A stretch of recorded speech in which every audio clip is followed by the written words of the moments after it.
i Abrahama mpanompon'Andriamanitra.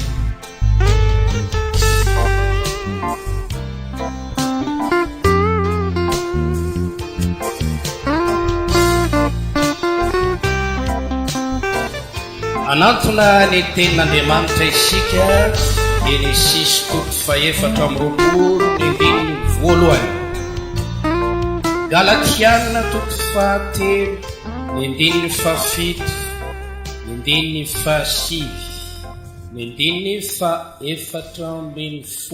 toy izao ny vakan'ny teny amin'ny anaran'i Jesosy. Genesisy 3:2-1 Ary Abrahama dia efa zokolona sady tena nandroso fanterana. Ary Jehova efa nitahany Abrahama tamin'ny zavatra rehetra. Aleluia. Avetsika vakina miaraka. Isa 2:3. Ary Abrahama dia efa zokolona sady tena nandroso fanterana. Ary Jehova efa nitahany Abrahama tamin'ny zavatra rehetra. Galatiana 3:7 Koa fantatro fa zay amin'ny finoana no zanaky Abrahama. 7 Koa zay amin'ny finoana no voata miaraka amin'ny Abrahama mahatoky. 7 Mba ho tonga mijetilisa ny fitahinan'i Abrahama ao amin'ny Kristy Jesosy, ary mba ho raisitsika amin'ny finoana ny teny fikasana ny amin'ny fanahy. Aleluia. Dia raina ny tompo amin'izany rehetra izany. Genesisy 2:20 indray eo amin'ny 1. Ary izao no niseho taorinan'izany zavatra izany no zan'Andriamanitra toetra i Abrahama, ka hoy izy taminy: ry Abrahama o, dia hoy izy: intia. Eo amin'ny 1:10 Ary niantso azy avy any an-danitra ilay anjelin'i Jehova ka nanao hoe: ry Abrahama, ry Abrahama o. Ary hoy izy: intia. 1:11 Ary niantso any Abrahama avy any an-danitra fanondrony ilay anjelin'i Jehova ka nanao hoe: ny tenako no ny anako i Jehova, satria nanao zany zavatra izany ianao, ka tsy niaro no zanakao lailahy toko anao, dia amin'ny fitahina no hitahiko anao, ary amin'ny fampitomboana no ampitomboko ny taranakao, tahaka ny kintana eny amin'ny lanitra, so tahaka ny fasika eny amoron'ny ranomasina. Ary ny taranakao azo ny vavahadin'ny fahavalony, ary amin'ny taranakao no hitahina ny firenena rehetra ambony tany, satria nakato ny feko ianao. Aleluia. Anio maraina isika dia hijery zava-dehibe telo eo anivon'ny tantaran'ny i Abrahama mpanompon'Andriamanitra. Ny voalohany amin'izany dia izao ny tompontsoa izay nomen'Andriamanitra any Abrahama mpanompony, izany hoe ireo apahany amin'ny fitahiana izay nomen'Andriamanitra any Abrahama. Ny zava-miafiny Abrahama, ny zava-miafiny Abrahama, zany hoe ny zava-miafiny fitahinany Abrahama. Fahatelo sady farany ny mpino an' Jesosy Kristy amin'izao andro ankehitriny izao, manoloana ny teny fikasana izay nomen'Andriamanitra any Abrahama. Haleluia. Dia raina ny tompo, engeny Andriamanitra ampitombo ny fahalalantsika an'Andriamanitra, ampitombo ny finoantsika, ny fatokitsika an'Andriamanitra. Haleluia. Ampafantatra ny tenany aminao any ny tompo Andriamanitra mba ho fantatrao izy. Anome finoananao any izy, amin'izay ianao dia mahafantatra tsara izay inonao. Ho ampaherezin'Andriamanitra ny isika rehetra amin'ity maraina ity. Aleluia. Ity toriteny ity dia manana endrika tantara ny momba ny Abrahama, dia aseho amintsika eto tsy ary voatantaran-droany avokoa anefa, ary maro amintsika reto ny malala ny mombamomba ny Abrahama. Angamba rasina mitantara dia hoe ina ny fantatrao momba ny Abrahama dia samy manakolazaina avokoa ankafitsinany tsy mahafantatra. I Abrahama dia nisan'ny ireo olo malaza amin'ny finoana an'Andriamanitra, amin'ny fatahorana an'Andriamanitra, amin'ny vavaka, amin'ny fanompona an'Andriamanitra. Ny mpandinika ny Baiboly rehetra dia mahita ny tantarany ao amin'ny soratra masina. I Abrahama dia lazainy Baiboly hoe rainy mpino rehetra, na mpino any amin'ny Jiosy, na mpino aty amin'ny Jetlisy, rainy mpino rehetra izy. Noho izany dia sitrako mihitsy araka ny fanampiny fanahy masina ny anambara amintsika ny mombamomba ny Abrahama. Halleloja. Za teo ataoko hoe mpanatonana ny tenin'Andriamanitra, namaky ireo toko sy andiny dia mentanentana ny foko, indray mangorakoraka ny foko, te hika hoe tsara ny tompo. Halleloja. Ary te hideran'Andriamanitra satria rehefa mijery ireo tompontsoa nomen'Andriamanitra ny Abrahama mpanompony ianao dia hitanao fa tsara ny tompo, manome tompontsoa lehibe ho an'ny olona manompo azy. Lay tompontsoa dia azo lazaina hoe fitahina maro samy hafa, maro karazana, ary tena zava-dehibe, tena ilainy olombelona nomen'Andriamanitra ny Abrahama mpanompony. Izy teny amin'ny soratra masina manao hoe raha tsy amin'ny finoana tsy misy azo atao azoana sitraka amin'Andriamanitra, fa zay manaton'Andriamanitra tsy maintsy mino fa misy izy, ary Andriamanitra zay misy mpamaly soa zay mazoto mitady azy. Izy teny amin'ny soratra masina manao hoe manompo an Jehova Andriamanitra reo dia omeny tompontsoa ianao, ary zao ny tompontsoa omeny ianao: hotahiny ny haninao sy ny ranonao, ary esoriny aminao ny aretiny. Izy teny amin'ny soratra masina: ho hitanareo ny fahasamihafany manompo ahy sy ny tsy manompo ahy. Zaho hiantra izay manompo ahy tahaka ny olona ray miantra ny zanan'izay manompo azy. Koa i Abrahama dia lehilahy notahin'Andriamanitra tamin'ny zavatra rehetra. Dia rao Andriamanitra eo amin'io Genesis 4:20 io no miteny sy miresaka mazavany amin'izany: Jehova efa nitany Abrahama tamin'ny zavatra rehetra. Ndeha atsika hijery ireo fitahiana maro karazana izay nomen'Andriamanitra ny Abrahama. Voalohany, Andriamanitra dia niseho tamin'ny Abrahama, eny niteny taminy ka niantso azy ho ao amin'ny lalana izay fantatra Andriamanitra fa mahasoa azy. Ao amin'ny Asan'ny Apôstôly 7 no miresaka ny amin'izay. Ny 2 Aroy Setefana menoro lehilahy sy rahalahy ary nareo ray. Andriamanitra ny voninahitra niseho tamin'ny Abrahama raitsika. Natany Mesopotamia izy, fony tsy mbola nonona tany Arana. Ka nanao taminy hoe miala amin'ny taninao sy ny fianakavianao ka andeha ho any amin'ny tany izay asehoko anao. Dia niala tany amin'ny tany Kaldiana izy ka nonona tany Arana. Niseho taminy. Halleluja. Teo amin'ny toerana anankiray i Abrahama tanindrazany araka, tanindrazana izay nonenany ny ray aman-dreniny. Teo ny dadany, teo ny fianakaviany, teo daholo. Izy ilay lehilahy anankiray miavaka tao anatin'ny fianakaviany sy ny tiara-penina tao. I Abrahama dia tao anatin'ny tsy fahalalànan'Andriamanitra tahaka ny hafa koa. Nitoetra tao anatin'ny Ezipita, ara-panahy izy. Nitoetra tao amin'ny aliky ny fahafatesana, ara-panahy izy. Tsy nalalàn'Andriamanitra izy. Andriamanitra ny seho taminy. Andriamanitra ny teny taminy. Andriamanitra dia niantso azy ka niteny taminy hoe miala amin'ny taninao sy ny havanao ka andeha ho any amin'ny tany izay asehoko anao. Halleluja. Andriamanitra nampafantatra ny tenany tamin'ny Abrahama fitahiana izany.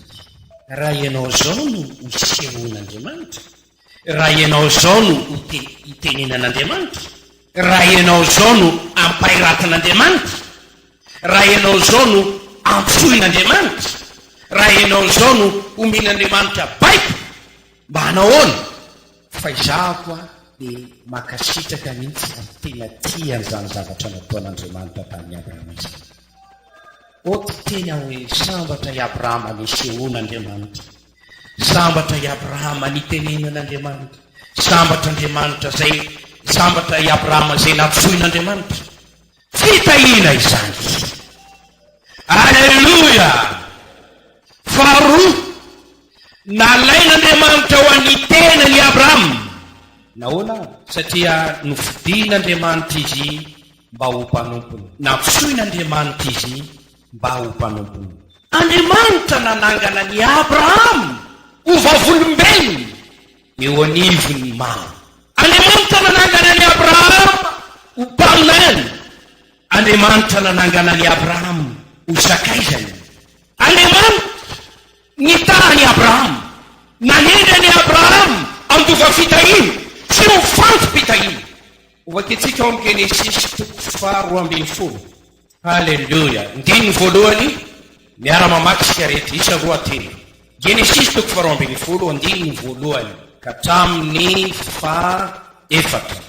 Hoy Jehova tamin'ny Abrahama, mivoay ianao hiala amin'ny firenenao sy ny fianakavianao tranorainao akany amin'ny tany izay aseko anao, dia tonga anao firenena lehibe aho, sady hitahanao sy alehibe ny anaranao, ary ho fitahina ianao, ary hitaha izay maneso anao aho, fanosona izay manosona anao, ary aminao nitahina ny akonana rehetra ambony tany. Dia miainga Abrahama arak'izay nolazainy Jehova tany. Tereo, nofidian'Andriamanitra mihitsy ty lehilahy ty mahalala azy. Nantsoiny mba ho mpanompony, nantsoiny mba ho vavolombelony, nantsoiny ho mpaminany, nantsoiny ho sakaizany, nantsoiny azo fitahina sy ho fantom-pitahina. Eraina ny tompo, fitahina izany. Sambatra ianao rehefa nalain'Andriamanitra ho azy, sambatra ianao rehefa tonga sakaizan'Andriamanitra, sambatra ianao raha tonga vavolombelon'Andriamanitra, sambatra ianao raha tonga mpaminany, sambatra ianao raha tonga mpanompony, eny sambatra ianao raha tahian'Andriamanitra zao ataon'Andriamanitra fantsipitahina. Fahatelo, no amarin'Andriamanitra i Abrahama, zany hoe nomen'Andriamanitra famelan-keniko izy. Romanina 4. Alleluia. Indiny ny voalohany. Inary nolazaitsika fa efa miara-mamakitsika 4 Romanina isa 2:3. Inary nolazaitsika fa azo ny Abrahama razatsika araka ny nofo, fa raha aso ny nanamarinana ny Abrahama dia tsy misy reriany ihany, nefa tsy ao anatren'Andriamanitra. Ahoana ho isoratra masina? Abrahama nino an'Andriamanitra ka dia nisainy fahamarinana izany, ary ho any izay miasa dia tsy isainy fahasoavana, karama, fahotosana. Ho any izay tsy miasa kosa, fa mino izay manamarina ny ratsy fanahy, dia ny finono no isaina ho fahamarinana. Dia arak'izany koa no totseniko nareo. Ndiny 7, manao hoe sambatra zay voavelany heliny sy voasarona ny fahotana, sambatra zay olona tsy isainy Jehova elika. Vakio Romanina 5:1, Romanina 5:9. Indiny ny voalohany amin'ny Romanina 5:1. Ko amin'izany, satria efa nao marina tamin'ny finoana isika, dia manana fihavanana amin'Andriamanitra amin'ny alalan'i Jesosy Kristy tompontsika. 5:1 raisinao vakio rehefa any an-trano. Ao amin'ny Jakoba 2:1, 1:20, Genesis 2:12, zay samy resaka avokoa ny fanamarinan'Andriamanitra ny Abrahama. I Abrahama dia taranaky Adama sy Eva tahaka asy ianao, mpanota tahaka ny olona rehetra ihany izy, mandra-patonga ny fotoana izay nanaovan'Andriamanitra fanovana, fanadiovana, fanamarinana no ny famelan-keloka izay nomen'Andriamanitra azy. Teo amin'izany toerana mampanota azy zany, rehefa niseho taminy Andriamanitra ka niantso azy hiala maizina ho amin'ny fahazavan'Andriamanitra mahagaga, dia nanao zava-dehibe teo amin'ny Abrahama Andriamanitra nanamarina azy. Izany hoe navelan'Andriamanitra ny fahotany rehetra nomen'Andriamanitra famelan-keloka izy. Ao amin'ny Romanina 9:7-20. Io andin'io dia miteny fa samy efa nanota izy rehetra ka tsy manana ny voninahitra avy amin'Andriamanitra, nefa amarinina mahimaimpona amin'ny fahasoavana izy noho ny fanavotana izay ao amin'ny Kristy Jesosy, izay nasehon'Andriamanitra ho fanatitra fampinoana-patezerana amin'ny finoana ny rahany, anehoana ny fahamarinany amin'ny famelana ny fahotana lasa noho ny fandeferan'Andriamanitra, anehoana ny fahamarinany ankehitriny hoy aho mba ho marina izy sady anamarina izay manana finoana amin'ny Jesosy. Dia raha Andriamanitra ny amin'izany, ny famonjena antsika na ny famonjena ny olona dia avy amin'ny famondrapon'Andriamanitra. Aza dinao zay, ny famonjenanao dia avy amin'ny famondrapon'Andriamanitra irery ihany. Asan'io famondrapon'Andriamanitra io no mitondra famonjena ho antsika. Dia raha Andriamanitra ny amin'izany, Titos 2:4, rehefa miseho ny famorapanan'Andriamanitra hampamonjy antsika sy ny fitiavany olona, dia tsy avy tamin'ny asa ny fahamarinana izay nataontsika, fa araka ny famorapony kosa no namonjeny antsika tamin'ny fanasany fiterana indray sy ny fanavoazany fanamasina, izay nahidiny betsaka tamintsika tamin'ny alalan'i Jesosy Kristy mpamonjy antsika, mba ho amarinina amin'ny fahasoavany isika ka ho tonga mpandova araka ny fanantenana ny fiainana mandrakizay. Zany mahatonga ny Baiboly miteny hoe every ny fiantsonanareo. Dia raha Andriamanitra ny amin'izany, every ny fiantsonanareo. Ofakitsika izay Kortiana voalohany toko voalohany 9:20. Fa hitanareo ny fiantsonanareo. Dika teny protestanta dia miteny every ny fiantsonanareo. Fa tsy firin'olo kendry araka ny nofo, tsy firin'olona mahery, tsy firin'o avorazana no voantso. Fa ny adala tamin'izao tontolo izao no ny fidin'Andriamanitra mpamenatra ny endry, ary malemy amin'izao tontolo izao no ny fidin'Andriamanitra mpamenatra ny mahery, ary zay ambany amin'izao tontolo izao sy izay fanevateva no ny fidin'Andriamanitra, eny izay atao hoe tsy misy azy mba hafoana ny misy, fa tsisy novo azo mirereo anatreny. Fa avy aminy no nanaovana anareo, avy amin'Andriamanitra no nanaovana anareo ao amin'ny Kristy Jesosy, izay nataon'Andriamanitra fahendrena sy fahamarinana sy fahamasinana ary fanavotana ho antsika, mba ho araka ny voasoratra hoe zay mirere oka Jehovah no rerehany. Halleluja! I Abraham dia taranaka mpanompo sampy ndray aman-dreny, izy koa mpiombona tamin'izany. Teo amin'izay toerana ratsy tao hoe tena tsy mendrika, Andriamanitra nampiseho ny fitiavany any Abrahama, niseho taminy. Halleluja! Niantso azy, nifidy azy, nanangana azy ho mpanompony, ary nanamarina azy, nanome azy famelan-keloka mahimaimpona. Andriamanitra nanamarina ny Abrahama. Dia raha Andriamanitra ny amin'izany, atak'izany koa no mbola ataon'Andriamanitra ankehitriny. Raha mamaky ianao ao amin'ny Kortiana voalohany 9:9-10, ary efa mba toy izany ihany ny sasany aminareo, saingy efa voasasa ianareo, efa no hamasinina ianareo, efa no hamarinina ianareo tamin'ny anaran'i Jesosy tompo sy ny fanan'Andriamanitra. Ianao nomen'Andriamanitra famelan-kely koa, fitahiana io. Ianao zay nomen'Andriamanitra fanamarinana maimaim-poana io, fitahiana izany.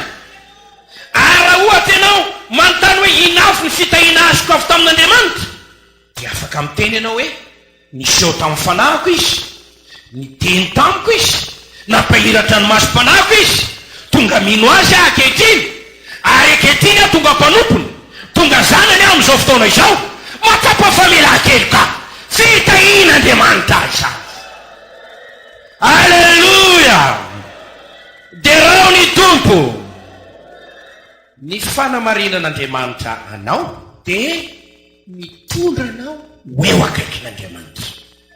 Rehefa avelan'Andriamanitra ny helikao sy ny fahotanao, satria no amarininy ianao, dia tsy misy efitra intsony zay mampizaraka anao amin'Andriamanitra. Tsy misy aton-javatra intsony izay mety isakana ny fitahian'Andriamanitra anao. Efa voavelany ny helikao, ary Andriamanitra mijery anao toy n'olona marina tsy misy tiny, satria efa nisaromany ny fahotanao. Aza mety miaino laingany devoly, ampitodika anao amin'ny lasa zay mamela tantara ratsy eo anatinao. Angamba Andriamanitra dia tsy tena namindra fo tamiko loatra, matoa dia mbola tataka an'izao ny fiainako. Zany efa ny efa mba nibebaka e, andray atao matsapa hoe voavelany heliko, fa rehefa misy kosa ny adi-panahatiko dia ohatrany toy ny teny indray zany hoe voasazy azy sy voaozona, fanao ny devoly mampisafotofotony sainao. Fa Andriamanitra rehefa namela ny helikao dia tsy misy anenenana zany fanapaha-kely zany. Tsy miteny izy manao ndiso ty indray le famelan-keloka. Ny fanomezan'Andriamanitra sy ny fiantsoan'Andriamanitra dia tsy misy anenenana. Ary amin'izany no nilazany fa olo marina ianao, noho ny faondram-pony sy noho ny alehibe ny fitiavana. Ary hoy ny tenin'Andriamanitra hoe ohatrysika hifaly, satria isika no amarinina, satria isika efa vita fihavanana tamin'Andriamanitra noho ny famelan-keloka zay nomen'Andriamanitra antsika. Halleluia! dia raha Andriamanitra any amin'izany. Fa efatra, nomen'Andriamanitra voninahitra i Abrahama. Romanina 9:7. Halleluia! Tereo tsara. Ny 9:7. Tsy zao ve ny voasoratra? Ary zay notendreny miloha no natsony koa, ary zay natsony no amarininy koa, ary zay no amarininy no nomeny voninahitra koa. Rehefa nandray ny fanamarinan'Andriamanitra ianao famelan-keloka, dia manomboka hatreo dia omen'Andriamanitra voninahitra.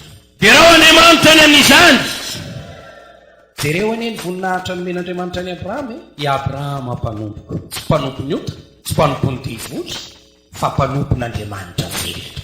Natsoin'Andriamanitra hoe mpaminany izy ka hifona ho anao. Olona hitenenan'Andriamanitra, omen'Andriamanitra ny teniny, hitondra ny teniny, ametran'Andriamanitra ny fanahiny, ho ampiasain'Andriamanitra ho mpitondra hafatra, izany mpaminany izany. I Abrahama nomen'Andriamanitra voninahitra, atao hoe mpaminan'Andriamanitra izy. I Abrahama lazain'Andriamanitra hoe sakaizako, moafeniko amin'ny Abrahama sakaizako va zay rehetra atao. Bokyny Jakobo, bokyny Isaia, i Abrahama sakaizan'Andriamanitra.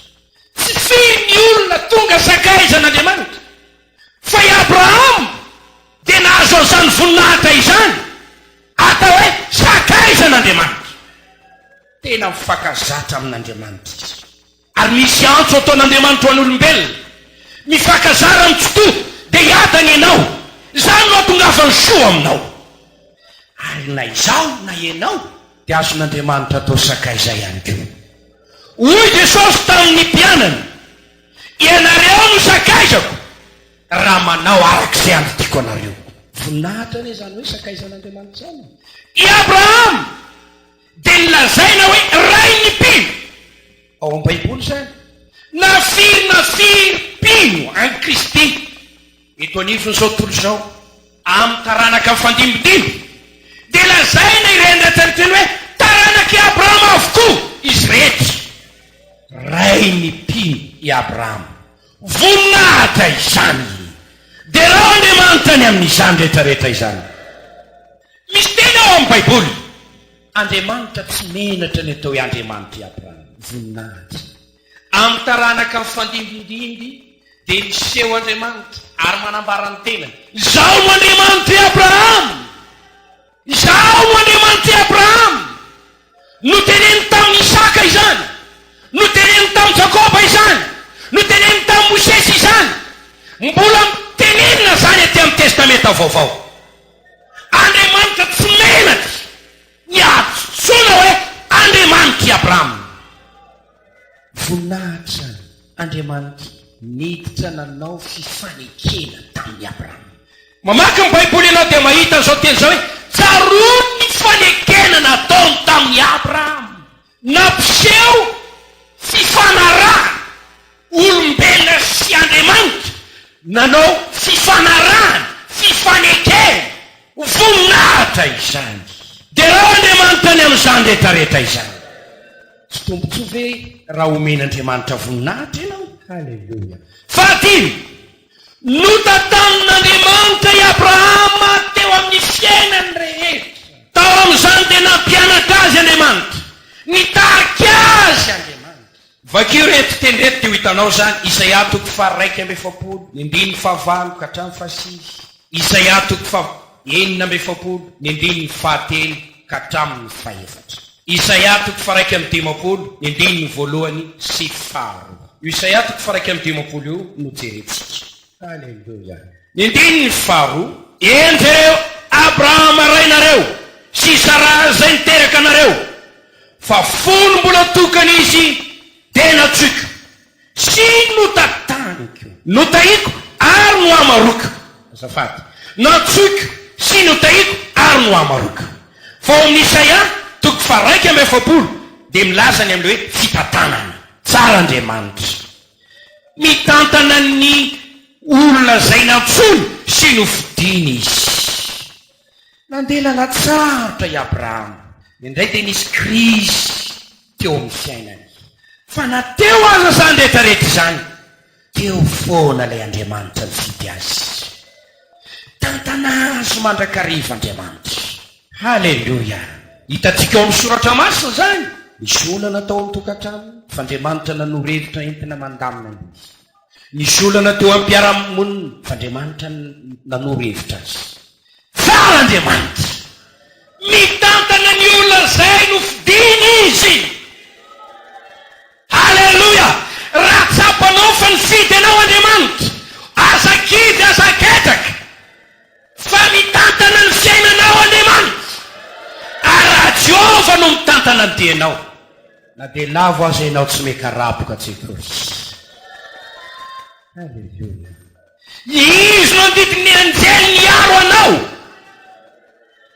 mba tsy ho tafotoana amin'ny vato ny tongotra, ary tsy isy ratsy anjoanao satria andriamanitra no mitantana anao amin'ny lalana tokony ho alehnao. fitahina izany. halleluia. ny lalana mankany an-danitra dia tena mila n'izany fitantanan'andriamanitra zany. fa enina men'andriamanitra ny abrahama ny zavatra rehetra zay ilainy teo amin'ny fiainana. halleluia. halleluia. tsy nomen'andriamanitra taranaka ve izy? nomen'andriamanitra taranaka izy. amen. nomen'andriamanitra fanambinana sy fitahina tamin'izay ataony rehetra izy. halleluia. genesis 1:20 ahoana voasoratra fekeny abimaleka omban'andriamanitra ianao amin'izay rehetra ataonao. halleluia. tanao ny olona mijereny abrahama dia tena miaitry mihitsy hoe ity lehilahy tya zay rehetra ataony dia omban'andriamanitra izy. dia raha ny tompo fiarovana genesis 1:19 teny tamin'ny andriamanitra apinga anao aho va nitelehibe ho anao aho ary hitantsika tokoa fa impino moa saika nalainy olona ny vadiny abrahama fa andriamanitra ny aro sakanan'andriamanitra mihitsy tsy ho azon'olona kitikitehana ny vadiny abrahama dia raha andriamanitra ny am'izany hitanao zany raha mamaky ny bokyny genesisy ianao misesy ianao dia hitanao tsara izany toko faroapolo toko faraiky am'roapolo nomen'andriamanitra areny izy alleloia genesisy toko fa 3:10 ndiny faroa ary nanakarena be abrahama alleloia tamin'ny omby amanondro sy volafotsy sy volamena nanakarena i abrahama fitahiny Jehova mampanakarena olona tsara ny tompo mandrakizay ny famindram-pony mitany olom-bofidiny izy mitany zay manompo azy izy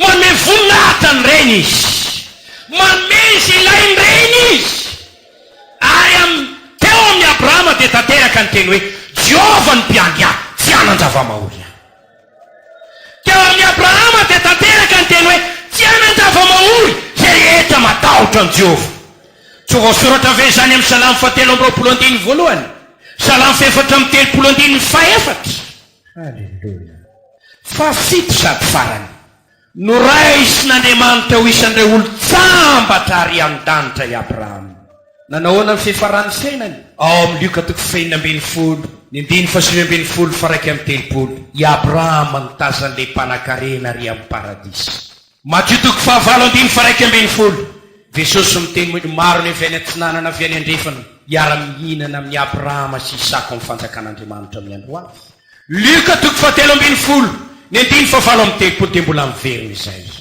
raha jerentsika zany fitahina rehetrarehetra zany andriamanitra ny seho taminy niteny ka ny antso azy ny fidy azy sy naka azy mba ho azy ho an'andriamanitra andriamanitra nanamarina nanome famelan-keloka andriamanitra nanome voninahitra andriamanitra izay nitantana andriamanitra zay nanome zavatra rehetra ilainy andriamanitra zay nandray azy any an-danitra dia izao no azo amezana azy hoe tena nandray tompontsoa be dehibe abrahama fitahina feno fitahina mandrakizay fitahina ara-panahy fitahina ara-nofo fitahina feno no nomen'andriamanitra lay lehilahy no fitily nanao an'izany ve andriamanitra ho ianao eny tompoko nanome izany tompontsoa zany ho an'ny mpanompony ve andriamanitra eny tompoko inona ary no zava-miafiny misy zavatra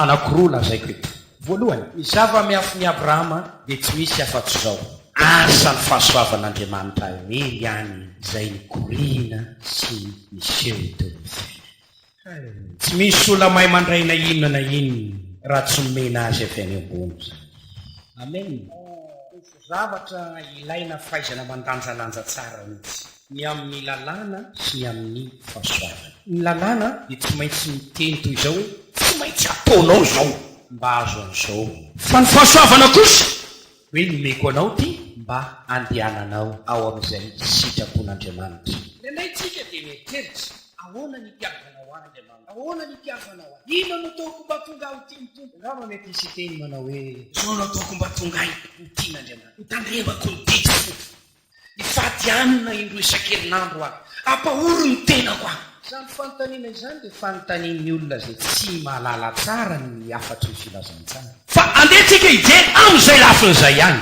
alleluia fakitsika ao amin'ny romanina 3 ny andininy fahadimy hatramin'ny fahavalo miara-mamaky sika isa roa teto ary ny fanantenana dia tsy mampamenatra satria ny fitiavan'andriamanitra natosaka ao am-potsika tamin'ny alalan'ny fanahy masina zay nomenatsika ndiny fahenina fa fontsy mbola nanakery isika dia maty ho an'ny ratsy fanahy Kristy tamin'ny fotoana saika tsy nisy olona nanaiky ho faty amonjy ny marina fangambo misa ny ho faty ihany ny sasany amonjy ny mpanao soa ndiny fahavalo jereo tsara fa fony fa andriamanitra mampiseho ny fitiavany atsika tiako mba miara-mamaky tsika rehetra ndiny fahavalo fa andriamanitra nampiseho ny fony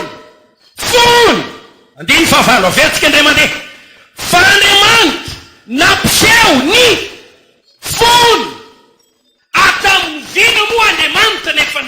fitiavana anao nanomboka teo aminao nanome ampafolony ve nanomboka teo aminao namaky ny baiboly ve nanomboka taminao zay niditra ho kambana tao amin'ny fiangonana ve teo ve Andriamanitra no nanomboka ny tianao satria nanomboka endry am'izay ianao nanomboka am'izay ianao mba anao zavatra tsaratsara kokoa noho ny lasanao fony mbola tsy nisy ianao Andriamanitra efa nampiseho ny fitiavany ianao fony mbola tao anaty ota ianao Andriamanitra efa nitianao zany mahatonga ny Jaona ny teny hoe nitiatsika taloha izy taloha aho ny efa tia halleloia izay le hoe fahasoavan'Andriamanitra raha ny toetrako raha ny fiainako fony aho mbola tsy nivavaka fony aho mbola tsy nanompo dia tsinitsinina aho ratsy aho ianao koa dia takan'izany adala isika fa ino ny paoly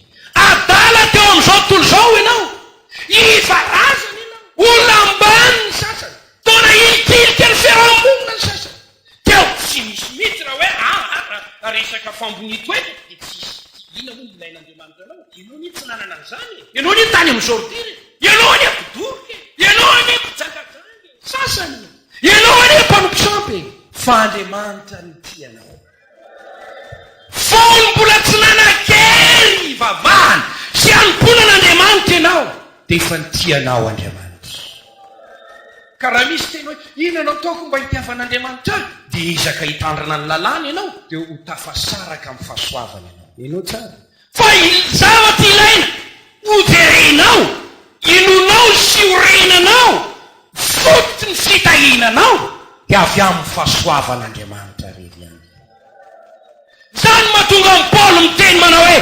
fahasoavan'Andriamanitra ny mahatoy izao aho za dia lohan'ny mpanoto mpiteny ratsy mpampahory ny fiangonana tsy tonga volana fa be indrindra ny fahasoavan'i Jesosy Kristy izaho zay tsinitsininy izaho zay farahidiny izaho mba nisehony izaho mba nomeny an'izao fahasoavana izao ko any zava-miafy ny fitahinanao ry avako dia ao amin'ny fahasoavan'Andriamanitra rery halleloia ao amin'ny fiasan'ny fahasoavana irery any tandremo fa misy teny ao amin'ny baiboly na iza teo amarinina miasan'ny lalàna dia ho tafasaraka amin'ny Kristy ary lavo miala amin'ny fahasoavana baiboly zany zay mahatonga amin'ny teny hoe mila fahaizana mandanjalanja ary toroteny teny fahasoavana dia mitandrema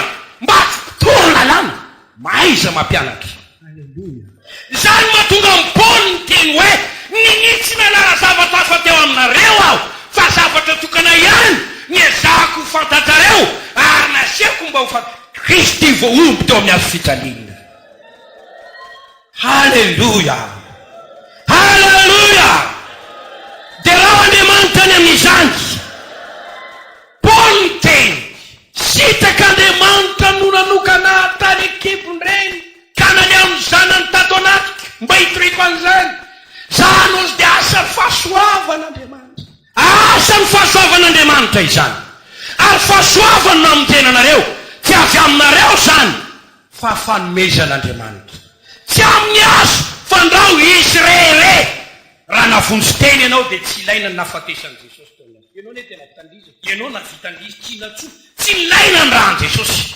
raha nao manadio afaka nadio teny ianao tsisy ny ilaina ny fanahy masina raha vitanao samyrely izy tianao zay mitoky amin'ny tenanao sy ny fahamarina tenanao amin'ny fiazanao dia lasa miala amin'ny fahasoavana fa izao no izy andrandrao ny fahasoavan'Andriamanitra eo amin'ny fiainana izay ilainao dia ny fitiavan'Andriamanitra ho tsapanao famondrapon'Andriamanitra aseony amin'ny fiainanao hoy soratra masina ho fantatrareo ny fahasoavan'i Jesosy Kristy tompontsika na dia nalahelo azy izy dia tonga nalahelo mba hampanankariananareo ny alahelo tsy adikevitra ny asan'ny fahasoavana zay mampiseho an'Andriamanitra ny maizy azy ny fahefany sy ny sitrapony amin'ny mampanjaka ny mpanjaka azy amin'ny mampandaka ny zavatra rehetra dia tsy azo tsabany izy amin'ny zavatra tia atao halleluia rehefa nanapa-kevitra Andriamanitra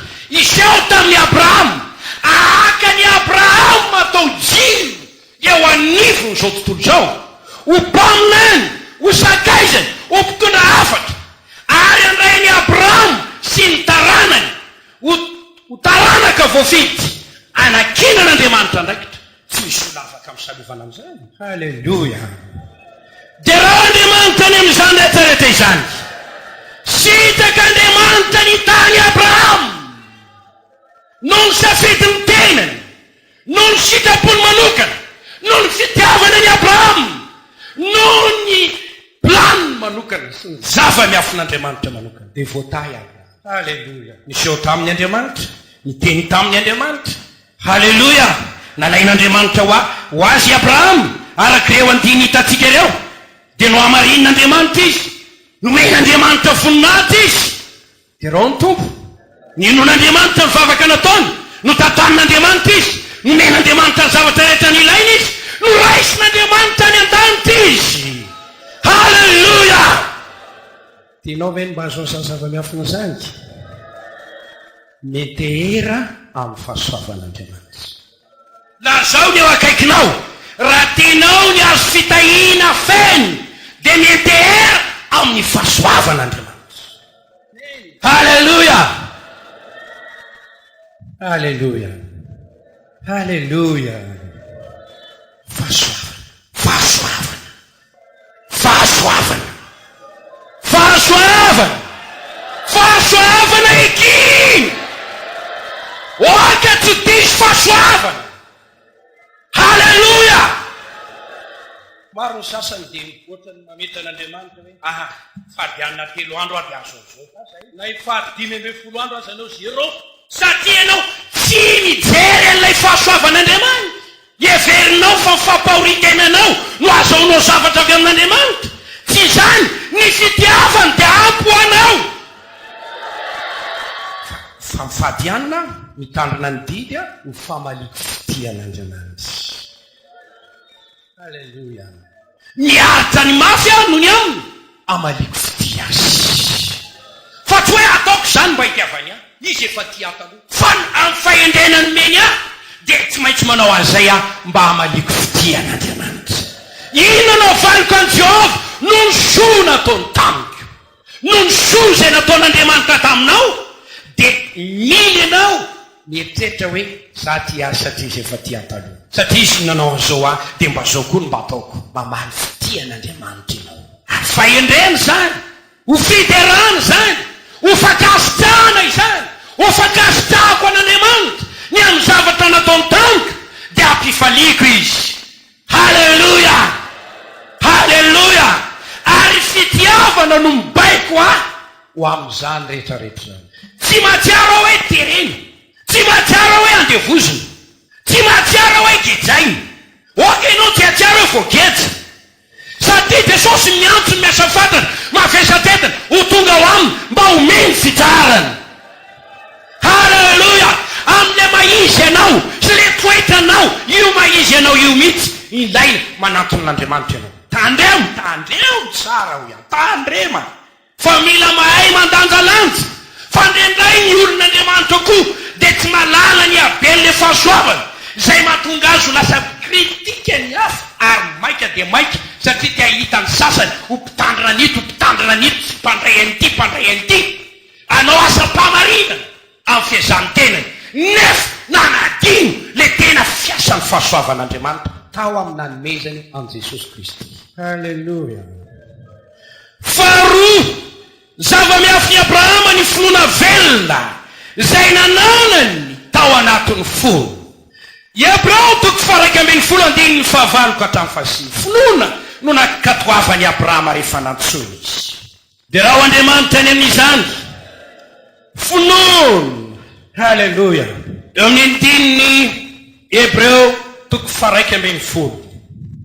Finoana nakatoavany Abrahama rehefa nantsony aingaka kany amin'ny tany azony lovany ka dia niainga izy nefa tsy fantany izay alehany. Azonao tohizany efa fohy ny fotoana. I Abrahama dia anarana finoana. Jereo ny fatsorany, jereo ny fanetretenany. rehefa nyteny andriamanitra mialahy eto amin'ny taninao sy ny havanao sy ny firenenao ho any amin'ny tany zeseko anao itsinanao ketra iza moa zany tompo iza moa zany za tsy mofean-dadako za ty anao an'izao tsotra i Abrahama tamin'ny teny tonga teo aminy niny teny nakato ny teny nietsika araka ny teny raha te ho tahiny ianao tokony anana fahatorana eo alohany tenin'andriamanitra tonga aminao tokony anana fanetetena eo alohany tenin'andriamanitra tonga aminao ary mandray ny teny ka mandatsaka-po mba hakato ny teny amin'ny finoana miainga arak'izay nolazain'andriamanitra taminao. Halleluja! dia raha andriamanitra any amin'izany rehetrarehetra zany afaka maky andiny be dia be ianao any amin'ny Genesis toko 2:10 toko 5:10 Romanina toko 4 toko 5 Jakoba toko 2 ny 1:20 ny asa tadiavina aminao dia zay sain'andriamanitra ataonao ihany ary amin'izay ianao mila manao an'ilay izy mihitsy ampifaliana finoana ny asa ny fitiavana zay mahatonga an'andriamanitra hoe oka ny olona ozy anylema alarakaraka izay neny fony fa tsy amitery fa manome ampitiavana no tian'andriamanitra ninina ataonao dia tokony fanompom-pitiavana zay rehetra ataonareo ataova ny fitiavana maka ty atan'andriamanitra ataova ny fitiavana mihira ataova ny fitiavana manandratara ataova ny fitiavana manao fanaty ataova ny fitiavana miasaonandreo ataova ny fitiavana fa tsy hoe mantoko fotsiny tsy misy zavatra ho azonao am'izany tsisy zavatra azonao am'izany. Halleluja! jereo tsara ny finoany Abrahama zay nametraka fanano fakatoavana tao aminy ary ny fanano fakatoavana namokatra asa zay tadiavin'andriamanitra ary lay finoany Abrahama nametraka finoana tao anatiny ary ny finoana namokatra fanolora-teny sy fanolorana zavatra tsara ho an'andriamanitra zay mino makato zay mino matoky zay mino mietika araka ny tenin'andriamanitra tandremo fa mety hitovy ny fietsiky ny olona fa tsy midika izany hoe samy manam-pinoana izy ireo. Ohatra ny zanak'Israely namaky ny ranomasina mena tamin'ny finoana vokany saraka reo ny ranomasina mena dia nandeha tany maina ry zareo tafita hitan'ny Egyptiana zany dia mba nandramany koa inga izy fietsena mitovy fa vokatra samihafa maninona le olona manao hietsika tao saro-pinoana mitovy fa tsy mahazo vokatra mitovy. Andriamanitra malala ny fony zay mino marina ohatra samy mahasaina mametra tanana marary reo marary angataka firavana ny samy manao samy mivavaka asiana mamerim-bavaka mitovy ndray sitana ndray tsy sitana inona fa samefana lay finoana ao anaty maro ny olona no miambo manam-pinoana fa tsy mino tsy manana le finoana tena ilaina mamokatra fisotomana vokatra tsara avy amin'andriamanitra. Halleluja! noho izany ilaina ianao manana finoana velona takizay nananany Abrahama afaka maneho aminao fa finoana nanany Abrahama io dia namokatra toetra tsara mateo tiny teo aminy. I Abrahama dia nitondra ny akohona miala teo amin'ilay toerana nasen'andriamanitra ny elany ho any amin'ny tany zay hitondrany Jehovah andriamanitra azy. I Abrahama nanangana alitara ny antsonaran'i Jehovah. I Abrahama nifindrafindra toerana araky ny fitarihan'andriamanitra azy. I Abrahama tsy tiady mpandefitra tsy nitadiny azy. I Abrahama namonjeny baboiny. I Abrahama nandony ampahafolony tamin'izay rehetra nananany. Tsy nisy didy tany aloha ka nampianatra ny Abrahama hoe Abrahama ameo ampahafolony Andriamanitra tsy niteny taminy fa aingam-panavy tao anatin'ny Abrahama folo tamin'izany no nandoavany ampahafolony. Halleluja!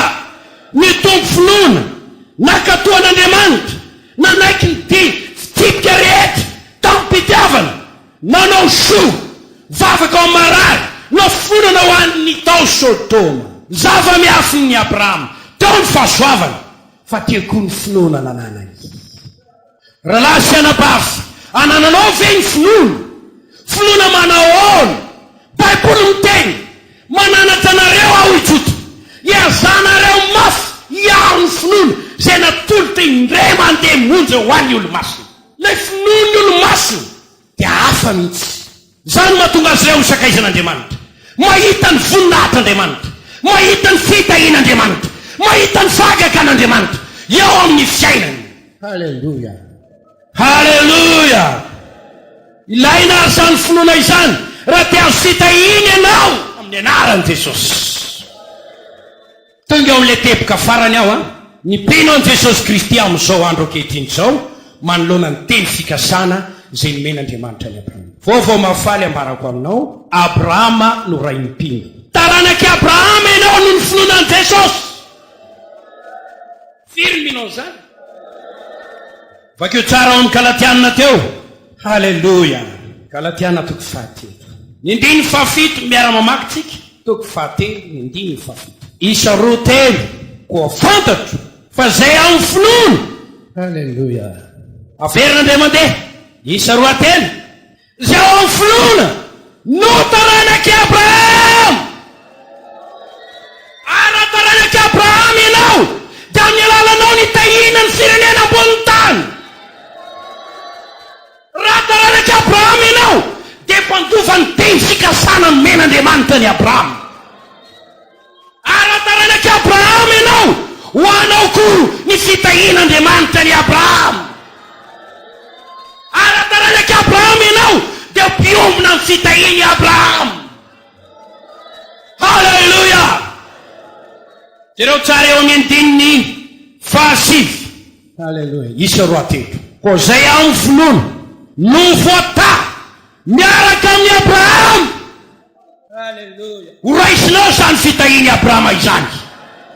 Andriamanitra niakany nifidy any Abrahama nakazo ho an'ny tenany.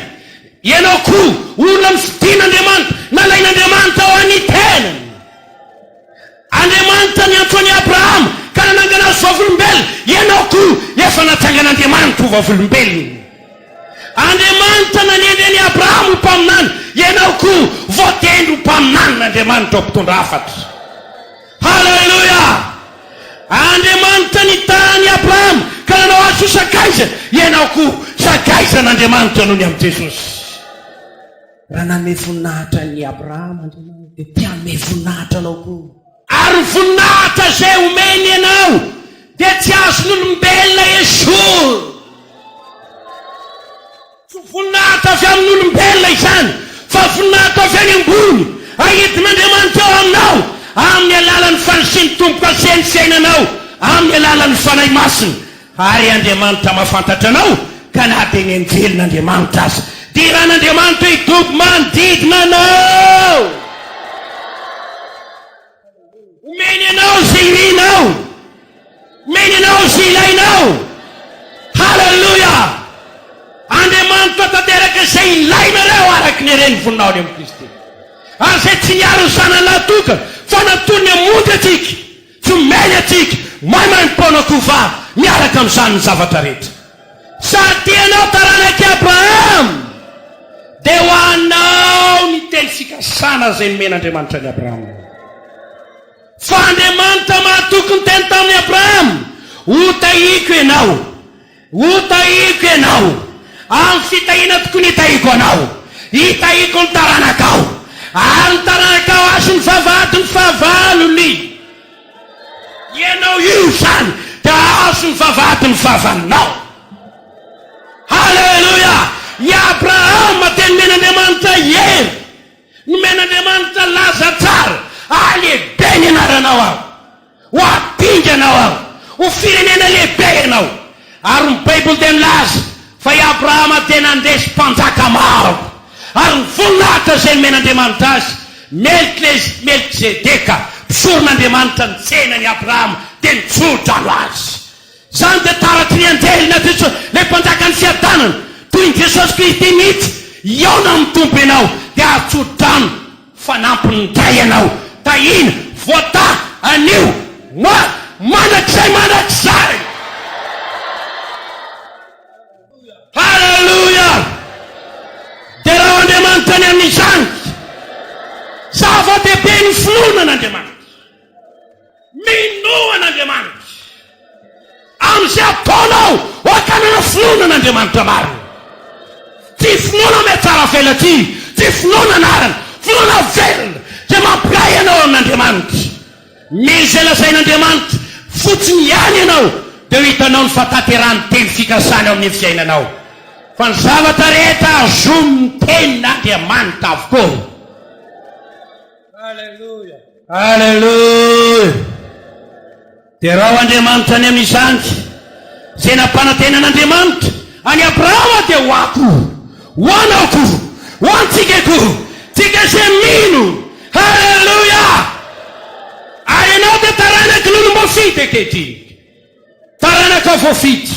Ho anareo zanaka mpanompon'Andriamanitra, zanaka olom-baosika, zanaka pasteur zany, taranaka olom-boafity miankina aminareo, miankina aminareo. Fa Andriamanitra efa nandefa ny safidiny fa ho taranaka olom-baofonjy ianao. Raha ianao manatsa an'izany fandaharan'Andriamanitra ny fiainanao izany, dia ho Andriamanitra aoko dia Andriamanitra ny ray aman-dreninao.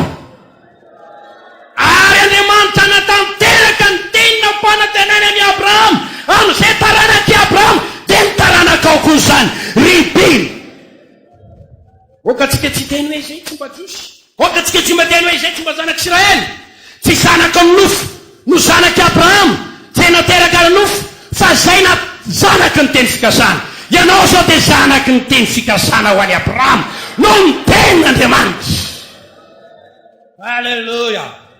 Mivavaha ankehitriny omeo any fitahin'ny Abrahama Andriamanitra. Alleluia. Taio amin'ny zavatra rehetra Andriamanitra, taio ny fanahiko Andriamanitra, taio ny finoako Andriamanitra. Alleluia. Oka tsy menaka ny atao Andriamanitra ianao. Iantso anao Yamaly ahy, ho hitan'ny olona famomba ahy. Miaro ahy ianao amin'ny teti-dratsy ny ratsy fanahy rehetra. Ampandresy ahy ianao ka ny ahery sy verovana. Ho ambinao sy ataoko sy aleko. Halleluia. Ary ho raisinao ny teny fikasana ny amin'ny fanahy masina noho ny finoana. Aza manary finoana, aza manary finoana. Tsy ne tsy mino hoe miazona fomba fotsiny sisa dia mijaly. Fomba ampianarina anay ka. Zao anena ampianarina anay e. Zao anena ampianarina anay. Fomba, fatkina tsao, fanantenana tsao, fitiavana tsao, fanantenana n'Andriamanitra tsao tsao. Noho izany tsy misy vokatra mahagaga ny fondaka. Tsy tokony isohon'Andriamanitra amin'ny fiainanao, mba nirapiratany voninahitran'Andriamanitra amin'ny fiainanao, mba nihony aminao fa ity fidiko, ty mpanompoka, ty mpaminaniko, ty oloko, zanako lahy zanako vavy. Omen'Andriamanitra voninahitra ianao, tsy menatra ianao atiangasy. Halleluia. Satria izay mino azy tsy menatra dia raha Andriamanitra any amin'izany. Ankehitriny jereo ny finoanao ankehitriny. Mo mandeha amin'ny dian'i Abrahama amin'ny finoana vainao. Makatahaka izay lalana nalean'i Abrahama izay vainao, matoky venao ara sendra anay-panahy, manao tsia amin'ny kakam-panahy venao, mampiseho fatokinao anatin'ny fizantoetra venao. Aseonao ve fampitandrina ny tenin'Andriamanitra sy mpakato ny tenin'Andriamanitra ampitiavana ianao. Fa izay no izy izay nataon'Andriamanitra tamin'ny Abrahama ho ataony aminao koa. Anio dia anomboka izany eo amin'ny fiainanao Andriamanitra. Alleluia. Alleluia. Anio dia anova ny fomba fiterinao izany. Tsika hoe za moa inona, za zanak'andehivavy, za ne zanak'ampisotoka Galilaya. Efa novan'Andriamanitra ny tantara-piainanao noho ny finoanao fa taranak'i Abrahama ianao. Teny fikasana nomen'Andriamanitra ny Abrahama ho anako izany, mpanova ny teny fikasana ny finoana. Teny fikasana ho antsika rehetra izay lavitra fa io na tsy nijovan'Andriamanitra sy amatosy. Teny fikasana ho an'izay mino an'i Jesosy Kristy. Azonareo ve zany? Azonao ve zany? Mila tena mahay miaina izany. Atahotra fa sotsainareo tsara ny miaina ny afatra. Ho hainao tsara izy. Ekinanao amin'Andriamanitra, eteranao amin'ny fahasoavana. Raha mino anao filazany tsara Jesosy maty teo amin'ny fitaliana noho ny fahotantsika nalevina, tsangana tamin'ny maty niakatra velona any an-danitra, peto tao tanakavanan'Andriamanitra. Raha mino anao izany filazantsara zany, izy herin'Andriamanitra ho tonga. Filazantsara herin'Andriamanitra famonjena mino. Ny fanahy masina ny amino an'izay tsy feno amin'izany fanambarana izany. Noho ny fahafoisan'ny fotoana dia voatery tsy maintsy miteny aingakainy, aingany mba hikasika ny fonao izany. Hotahiny ianao amin'ny fitahim-panahy rehetra. Ho tantarin'Andriamanitra ianao manomboka androany. metezanao tatamin'Andriamanitra, amesainanao Andriamanitra, ampianatanao hitasoa izy, antidiny anjely niaro anao amin'ny ratsy. Minoa zany, minoa zany, minoa zany, minoa zany. Hain'Andriamanitra atao amin'ny zavatra rehetra. Oh, halleluja, halleluja, halleluja. Loharano velona ataontsika zay. Halleluja.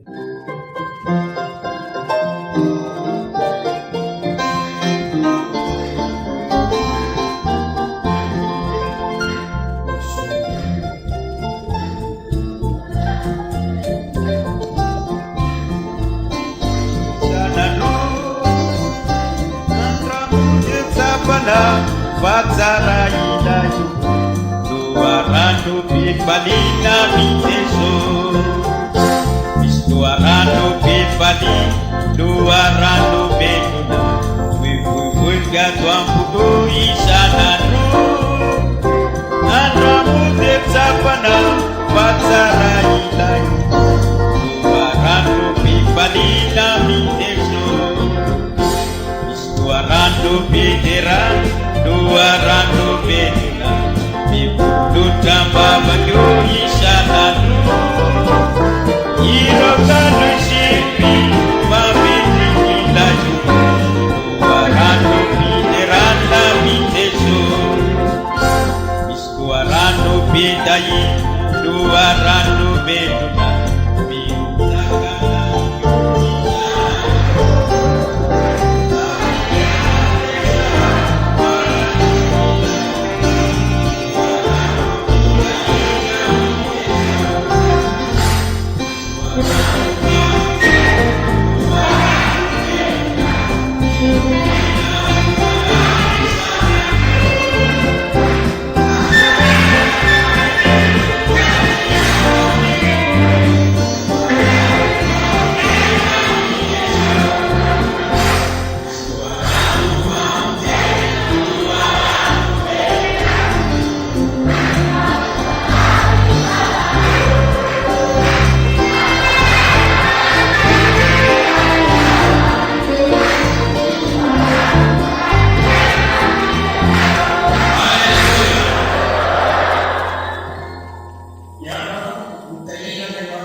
Wakati pengono deni mitasunoi fasara io Janotuma tutte nell'amanto saltia nell'amanto. Yuniulano.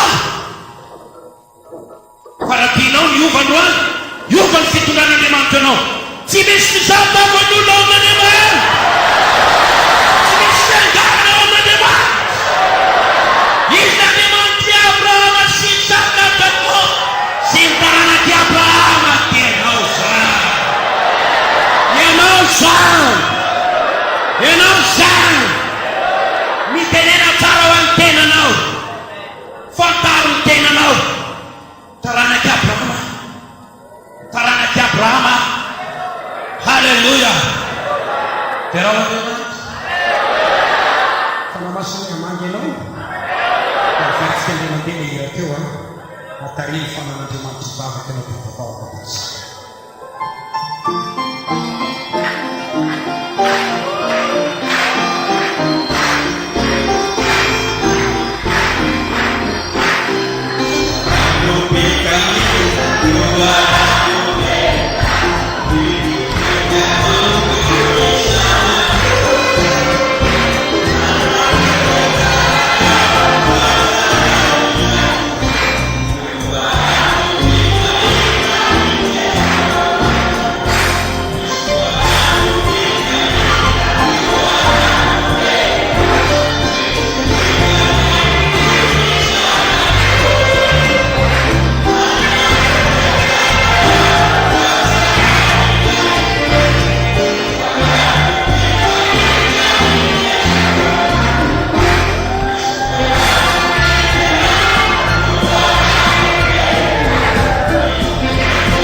Hallelujah. Mifavaka tsika samy mifavaka.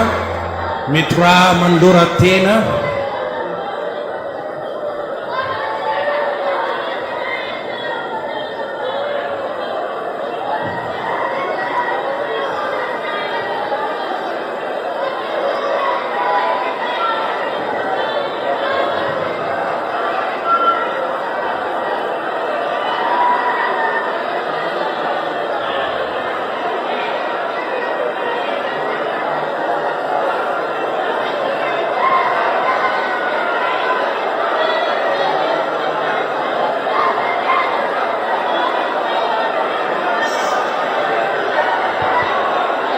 Joni favakau malura te wetupo mefluna na nana min masra mewa isani taiwa tupo taiu fanatu taiu jasaku taiu sena panatu taiwa mifita ina lepe ufa funu benna wao ufita ina watana na wao ampiwa wakeshawa mtufunata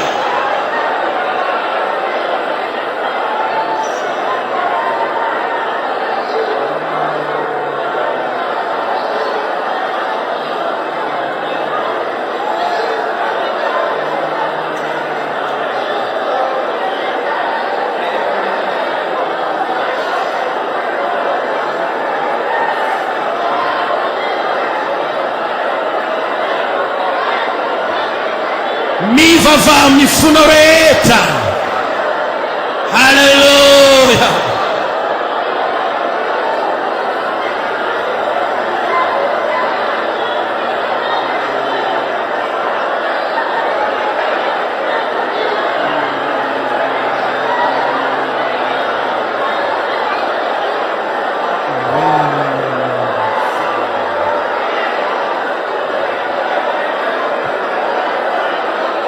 Aza manaiky fa paorino, tsy tokony ampahorinao ny devolina. Aza maiky, aza manaiky ho tafiany devoly amin'ny fampahoritsainy ianao. Tokony ho sambatra ianao, tokony hiady anao amin'ny tompo ianao, tokony handray ny fahasoavana ianao. Halleluja.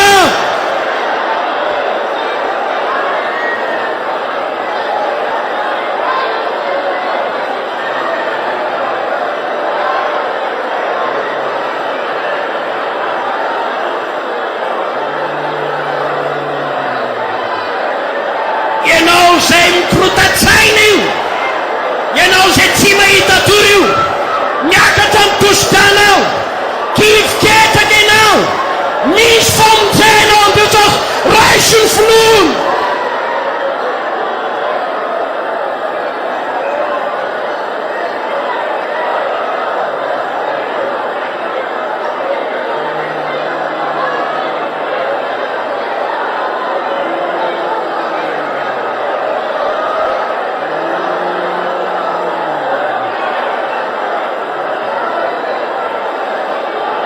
Roapolo sonjato fahasoavana feonana.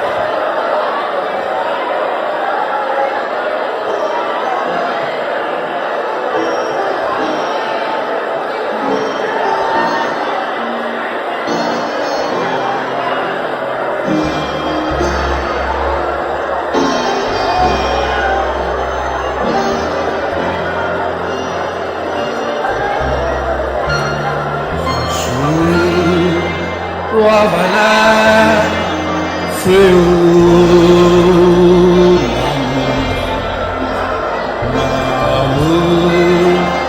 ziama ata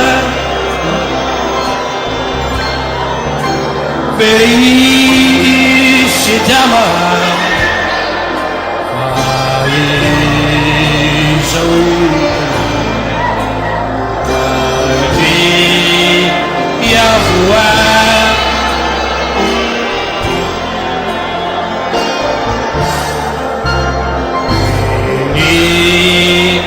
Yanata Nea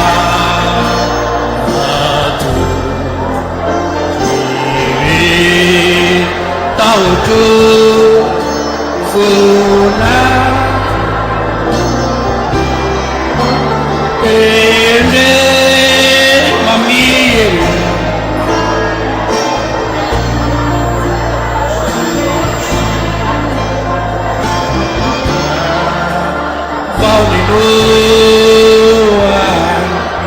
Atsoina ny mpanay fanaty. Faneka samy manandra-tanana sy ny derany Jesosy.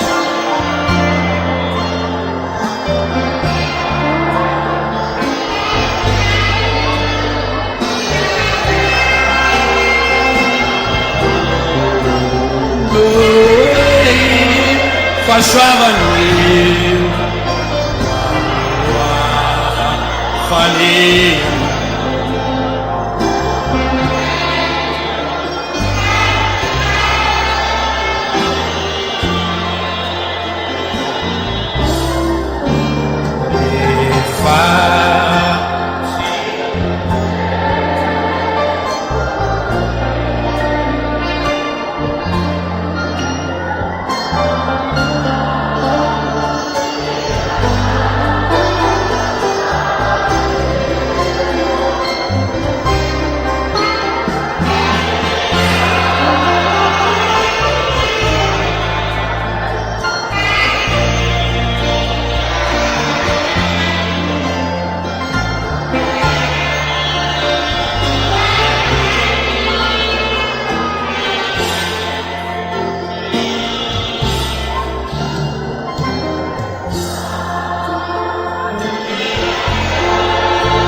Atakiwa na rukun.